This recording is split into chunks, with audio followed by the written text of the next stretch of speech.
The following is a Hoop Ball presentation.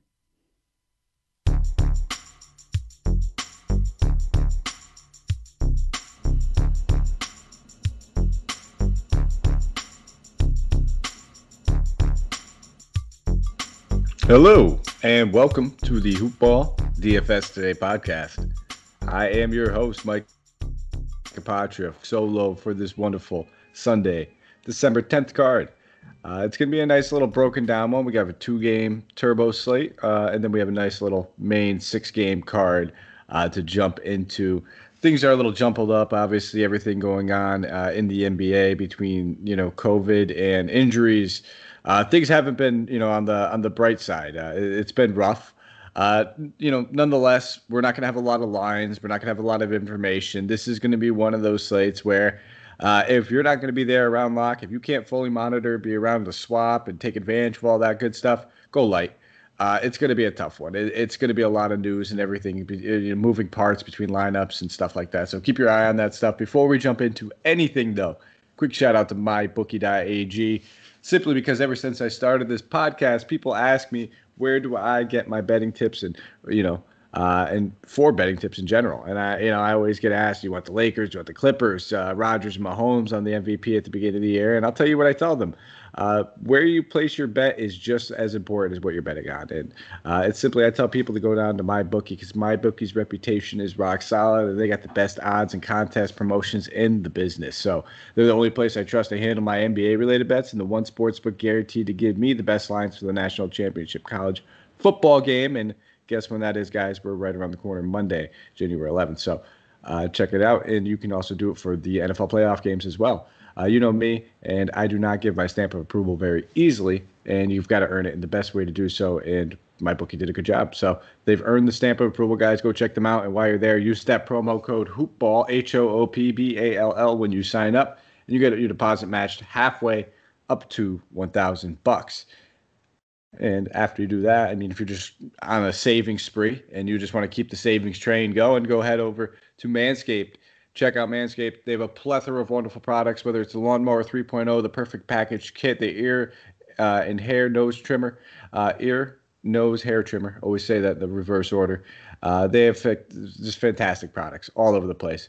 They have the body wash, the conditioner, everything, you name it. The premium Manscaped Weed Whacker, that's the ear and nose hair trimmer. It's got a 9,000 RPM motor and it powered 360-degree rotary dual blade system. Its intelligently contoured design enhances the trimming experience, and it is also waterproof, which makes it easy operation and easy to clean. So, guys, check it out. The battery lasts 90 minutes. All their products, the batteries are insane on them. Use the promo code HoopBall20. You get free shipping plus 20% off your entire purchase. So you can stock up, whether you want it to be for yourself or for a gift. But we're going to jump right into the thick of things. We have a 2-game turbo slate. It starts at 3 p.m. Eastern Standard Time. It's the Utah Jazz going against the Detroit Pistons. This game right now is one of the few games that we do have a game total on. It's 220.5.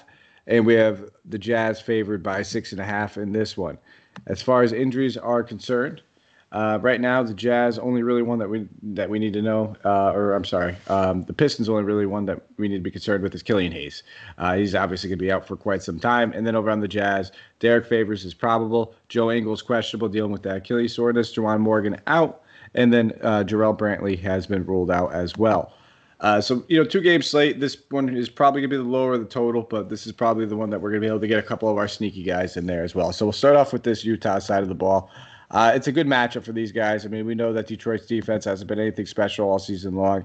So I honestly think that just about every one of these guys are in play. If I'm looking anywhere, though, it's probably going to be a little bit more priced up. The guys like Mitchell and Gobert. Mitchell at 882, finally starting to come up to where we're used to seeing him. So we're not necessarily getting a huge discount, but we're talking about a 2-game slate. So, and the other priced up shooting guard option that I'm sure a lot of other people would look at is Zach Levine. He's a little bit more expensive. So I don't mind looking at Donovan Mitchell here, especially if you're using that $600 savings to put it to good use. While I look at, good old Rudy Gobert, who outside of Mason Plumlee, if you're just, trying to save, he's going to be point per dollar, the best center on the slate, most likely in this 2-game slate. Probably won't be playing too much Conley. Wouldn't knock you if you wanted to. He's a very good option. Royce O'Neal probably see a little bit of small bump if we see Joe Ingles out. Nonetheless, I think the only other guy I'd probably be looking at might be a little bit of Bogdanovich at 5,200. That price tag has come down at the point where he's cheaper than O'Neal. And he's barely more expensive than Ingles. So that's right in that sweet spot, and that's when I like to look at him. So those are the three guys I'd be looking at in Utah. And we'll slide it over to the Jazz, or I'm sorry, Detroit, for the other thing. And, Jeremy Grant, he's just been absolutely amazing all season long. This dude's not slowing down anytime soon. And they have no problem playing him a boatload of minutes as well when they need to. We're looking at back-to-back 40-point games. Plus, now he's worth that 7,700 price tag. So, I'm not going to say don't play him. I think he's obviously the number one option that we need to look at. He should continue to play small forward and, get a little time at power forward too when they decide to take Blake off the court. Sure. I don't mind him. He's not going to be probably one of my foundational pieces, but it's hard to ignore how good he's been. It's kind of like where I'm at with Julius Randle at this point, where I just want to think it's, too good to be true. Derrick Rose, 5,500. I'll probably pass on D Rose. I don't mind Plumlee. Like I said, if I'm not paying for Gobert, I'll probably be paying for Plumlee. I'll leave Sadiq Bey. And then I don't mind looking at a little bit of Josh Jackson at 5K. Struggled in that first game back from injury, but he got underneath his feet, so he should be a little bit warm, a little bit more ready to go. And DeLon Wright played well in that last one, so might be a sign of things to come. He did shoot 63% in that one, which is a little out of the norm. But the peripheral stats, the 5 rebounds and the 6 assists, that's what we like to see. So for me, don't mind a little Grant, but for mostly it's going to be a little bit of Plumlee, a little bit of Jackson. I don't mind some Wright. And then, Griffin, 64. That's a fair price tag. It's not the 55 or 59 that we're getting the other night, though. We'll keep going to the next game. Chicago Bulls traveling to L.A. to take on the Clippers. 224.5 game total. Clippers favored by 9 points in this one. A little bit of a tougher one. Zach Levine coming in at 8,800. As I said before, I'll probably take a pass on Levine in this matchup. It's a really tough matchup. I like Mitchell at only $600 left in the less in that other matchup. Same thing with Kobe White. I probably prefer Levine over White, even with the $1,500 more expensive price tag. But neither one of these guys are premium targets of mine. If I'm looking anywhere, it's gonna be some value. Otto Porter, he's being considered questionable in this one. He's dealing with a back issue, back spasms. He's more likely to be considered doubtful. Keep your eye on the news, though. It's worth monitoring. With Lauri Markkanen out as well, we should see a decent amount of Thad Young and Pat Williams. Both them under 5K. Thad Young, 48. Pat Williams, 44. I like both these guys. You can play them both. They're both interchangeable. And they're probably the two primary plays I'm going to be looking at on this Bulls team. And that's probably about it for me. We'll keep it moving to the Clippers, though. A little bit more interesting. This shouldn't be a hard game for the Clippers. They should be able to manhandle them pretty easily. I don't mind looking at Kawhi Leonard or Paul George. They're both fantastic options. If I had to play one, it's probably going to be Leonard. Push comes to shove, I generally play Leonard over George, and no fault to either one of them. They're both fantastic players. George outscored Leonard in that last one. This one might be a little bit more suited for Leonard, though. I just think that he gets easily see a double-digit rebound game here. But Toombs is playing well at 54. Sure, don't mind him. We talked about a few guys that fall in that mid, 4 to 5 range. I probably won't be playing too much of Lou Williams. And Marcus Morris is somebody worth keeping your eye on. He is back. He's playing off the bench. He's going to be struggling. He's playing at limited minutes, around an 18, 20-minute role. But at 4,100, a guy that might just fly under the radar and go kind of low-owned. Don't mind taking a stab at him either. That is it for the beginning 2-game turbo slate. Something, again, we're going to have to monitor. And now trying to dive into the next slate. It's a little bit of jumbled up. It gets a little crazy. The only game that we really have a spread for at the moment of the night before recording this is Denver versus the Knicks. So we'll jump right into everything, though. So if that's why you don't hear any spreads, you don't hear any lines, there's a reason. OKC going against Brooklyn. But one thing that we are lucky to have, we have some sort of injury reports for some of these teams. They're a little bit jumbled up, but we got some. So like I said, OKC going against Brooklyn. On Brooklyn's injury report, Claxton, Spencer Dinwiddie, both ruled out. Kevin Durant is being considered probable, while Kyrie Irving's questionable. Tyler Johnson out for OKC. Ty Jerome, Trevor Ariza, both out. So we'll start with OKC. Shai Gilgeous-Alexander's been playing lights out over the past few games. Kind of that guy that we were expecting from the beginning of the year, that we said he'd be in that 8-something range. He's climbing up there. He shot 64% in that last game, and it was a favorable matchup. This isn't going to be a bad matchup in any way, shape, or form. The Nets generally have some pretty high-scoring games, so I don't mind looking at Shea. But with 6 games, I don't know if he's going to be my top point guard option, or if there's just if he ends up even making the cut for me when push comes to shove. Baisley's going to be in a tough matchup with Durant playing. I'll probably pass him in this one. I expect a lot on defense from him. The one guy that I don't mind taking a look at might be a guy like George Hill. I don't love the price tag at 5K, but he's good for a nice little bounce back game after that poor one against the Knicks.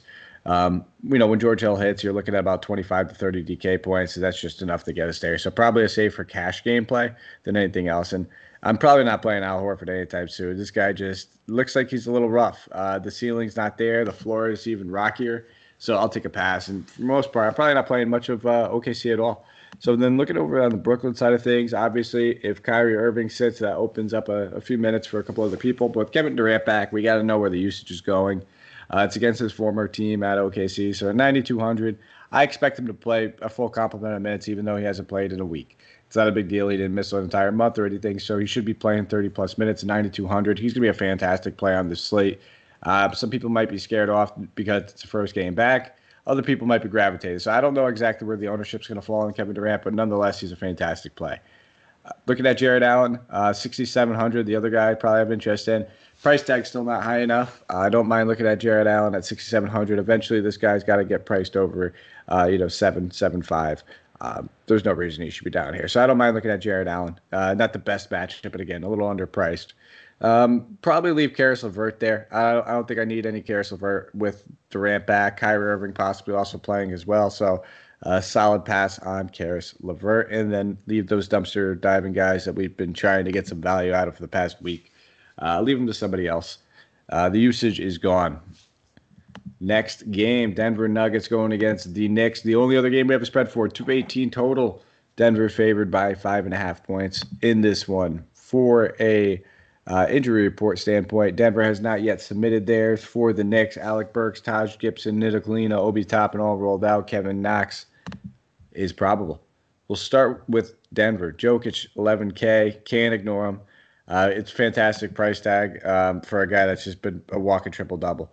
I probably won't play him. I wouldn't knock you if you did. I'm kind of just feeling like I'm just not getting up there towards that price tag, or really anything over 10K too much on a lot of my builds. But he's the highest guy you can, or the highest price guy, the best price guy. Anybody over 10K, it's going to be for me. It's going to be Jokic. Bottom line.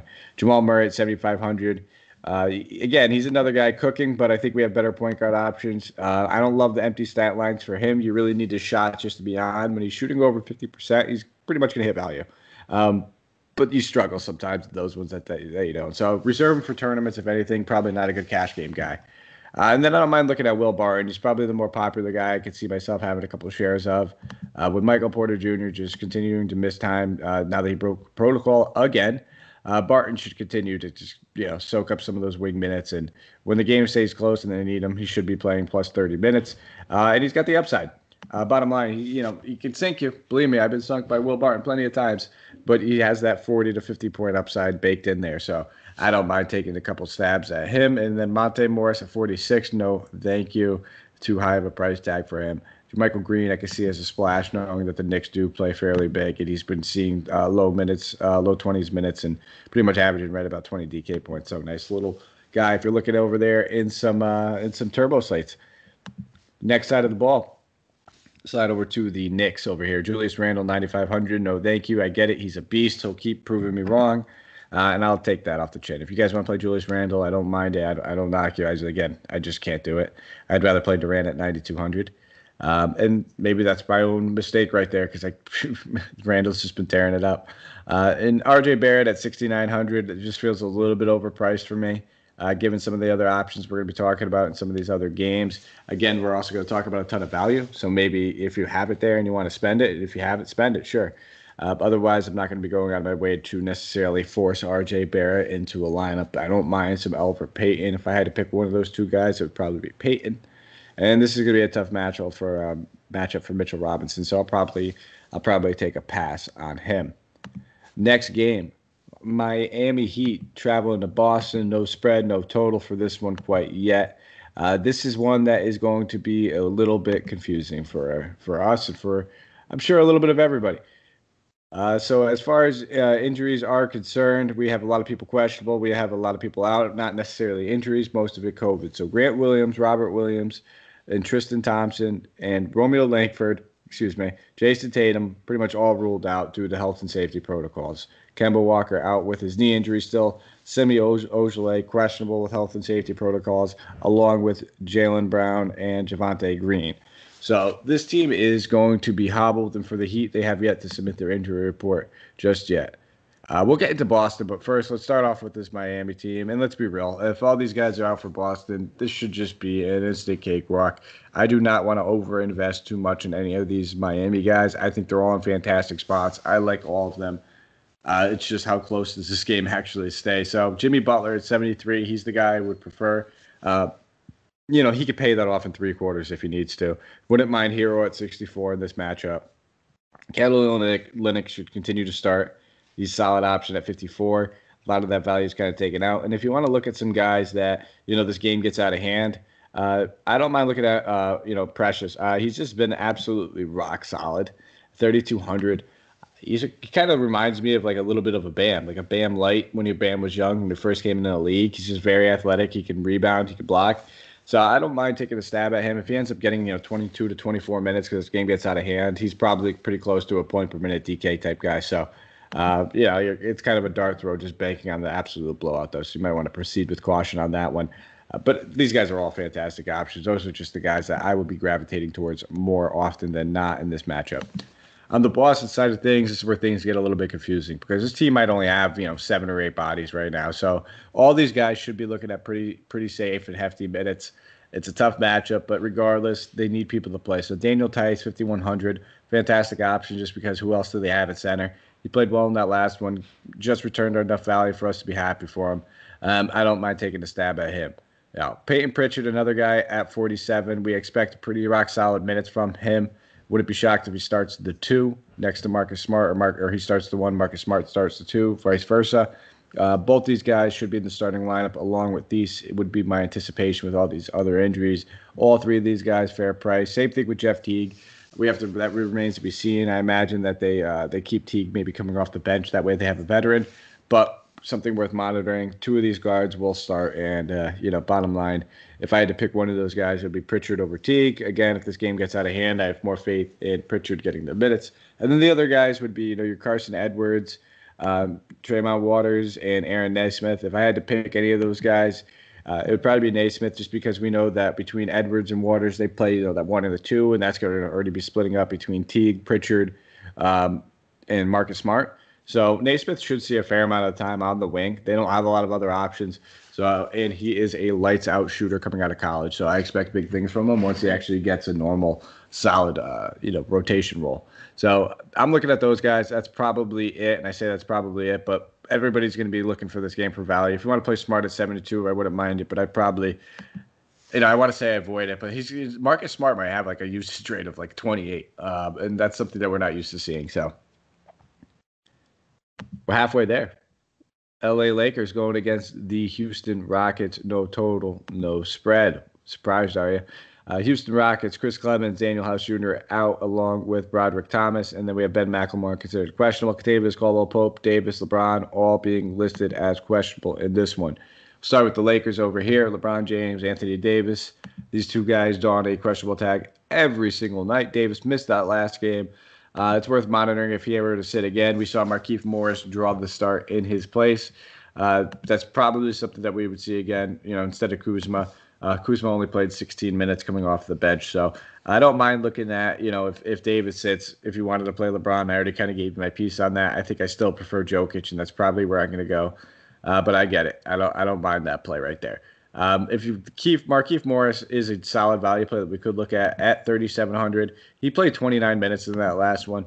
So if we know that he's drawing that start again and playing 29 minutes in this Houston matchup, I have no issues looking at Markieff Morris. He's actually somebody that would probably be a pretty prominent value play. I could see him being pretty chalky as well. And then obviously play the other one, like I said. Montrezl Harrell, 6,400. The price tag starting to climb after that one big game we got out of him.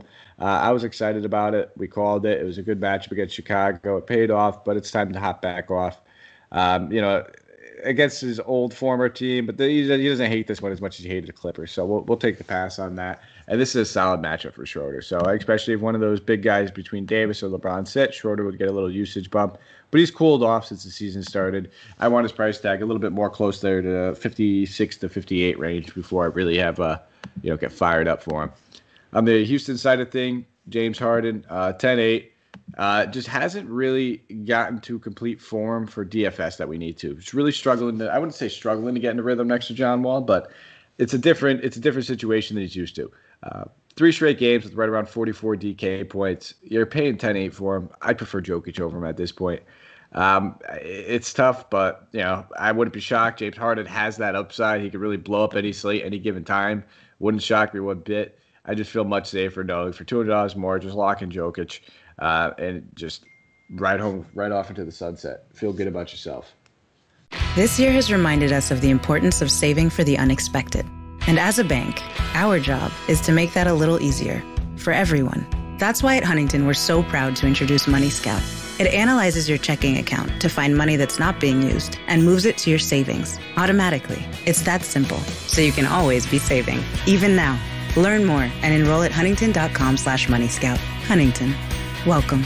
Money Scout is subject to eligibility, terms and conditions, and other account agreements. Member FDIC. 8,100 Christian Wood.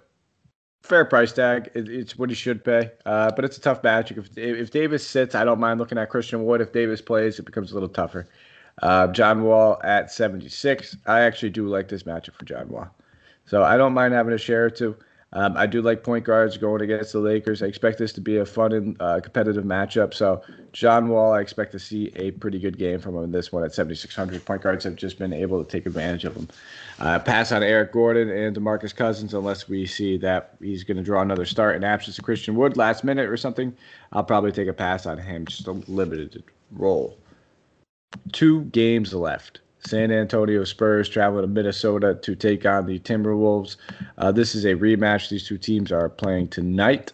So game's not over yet. We'll have to see how this game kind of shakes out before we can kind of, give a complete analysis on it, I guess. But we'll do our best right here. And by we, I mean me. So no injury report right now for either team because the game is still going on.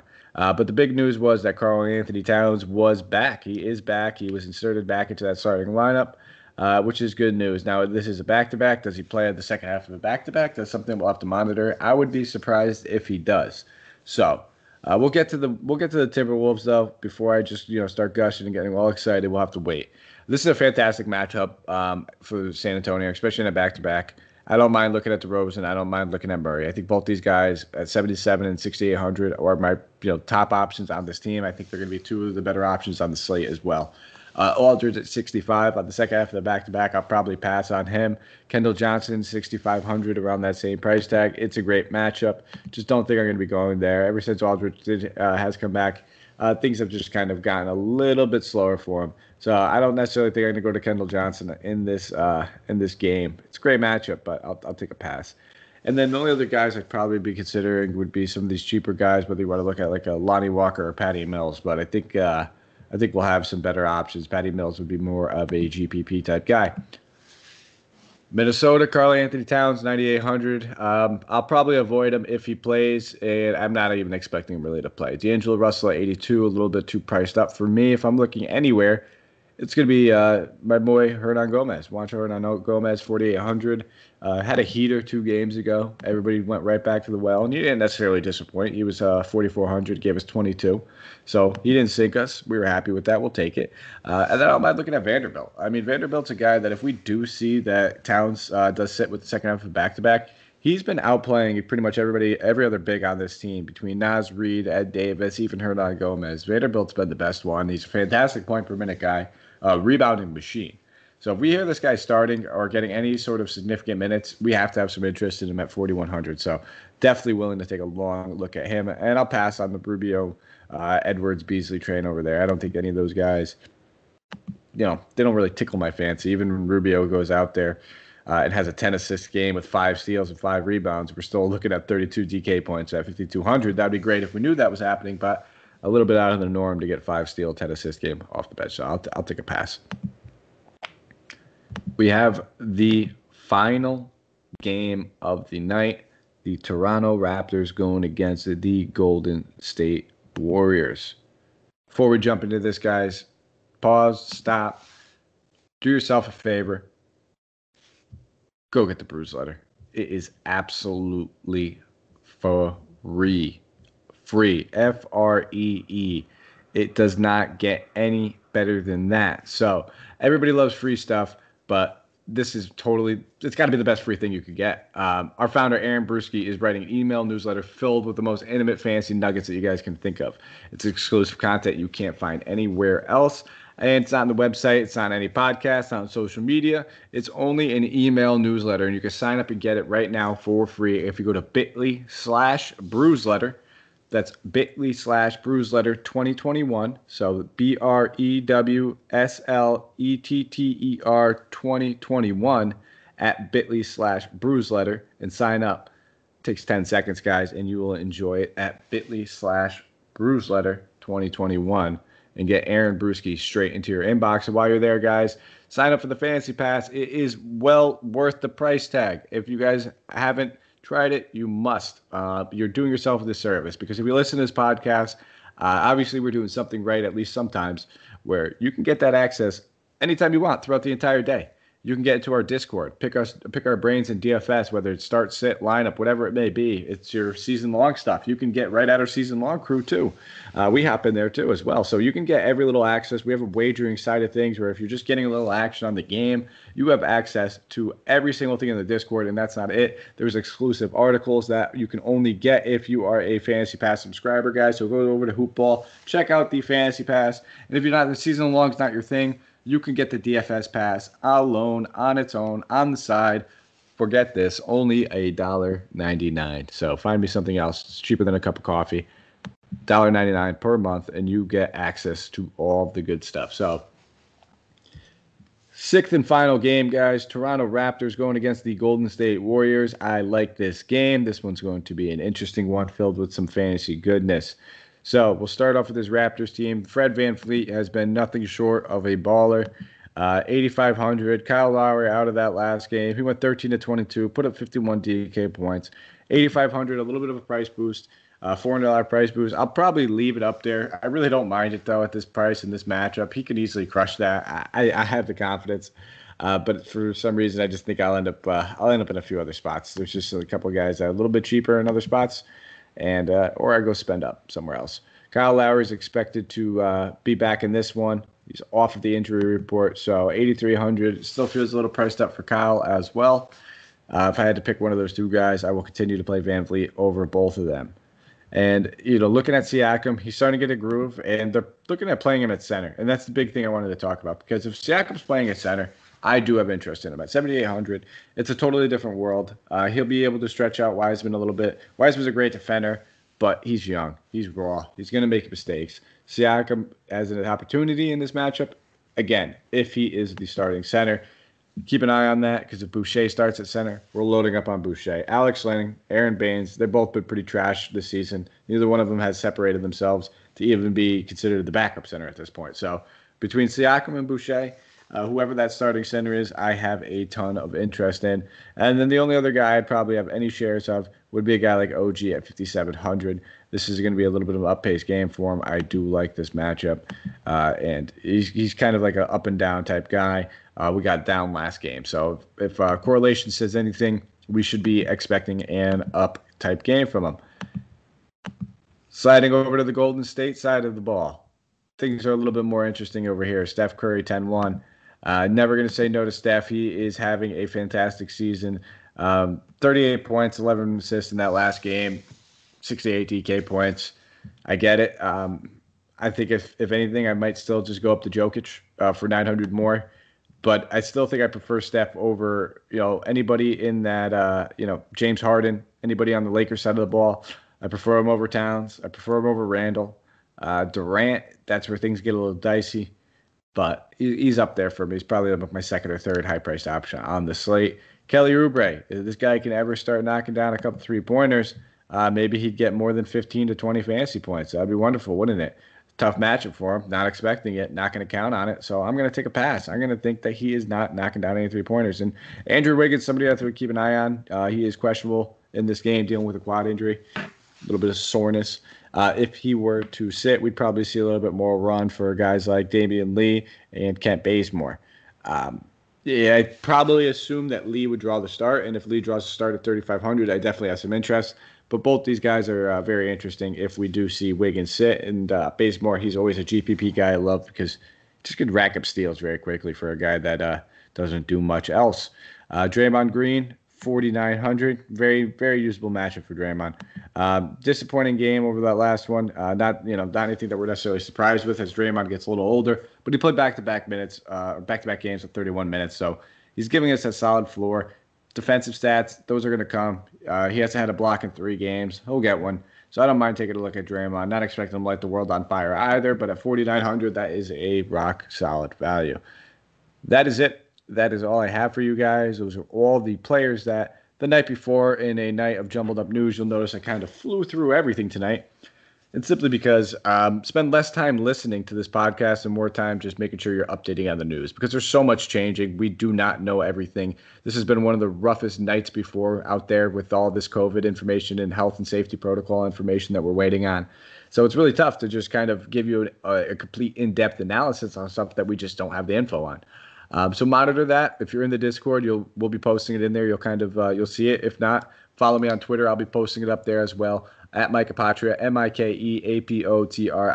And if you have a quick second, please, guys, we'd really appreciate it. It means a lot to us. Go give us a 5-star review, thumbs up, subscribe, all the good stuff. Whether you listen at Apple Podcasts, Stitcher, Spotify, iHeartRadio, YouTube, wherever you're listening. It means the world to us, guys. It allows us to continue to keep this in front of the paywall, get this good information to you guys, and also fine-tune the product to make it just perfect for you. As perfect as I could. It's never going to be perfect if I have anything to do with it. But that is all I have for you guys. Thank you so much for listening. From everybody over here at Hoopball, from myself, Mike Apotria, take care, guys. Let's go crush some GPPs, and we will be back tomorrow, and I'll be joined by my good buddy, Brenton Eckersley. Love doing shows with Brenton. Really look forward to having him on. It's been a whole week since I got to talk to him, so we'll catch you guys later.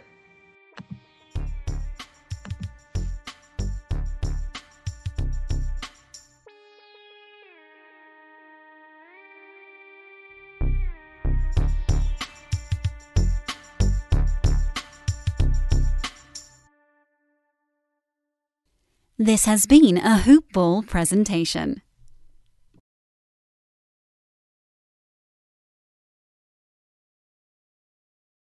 This morning, Jen woke up, made 3 breakfasts, did 2 loads of laundry, and 1 conference call. But she also saved $25 because Jen uses a new innovation from Huntington called Money Scout. It analyzes Jen's checking account to find money that's not being used and moves it to her savings automatically. Learn more and enroll at huntington.com/moneyscout. Huntington. Welcome. Message and data rates may apply to text alerts. Money Scout is subject to eligibility, terms and conditions, and other account agreements. Member FDIC.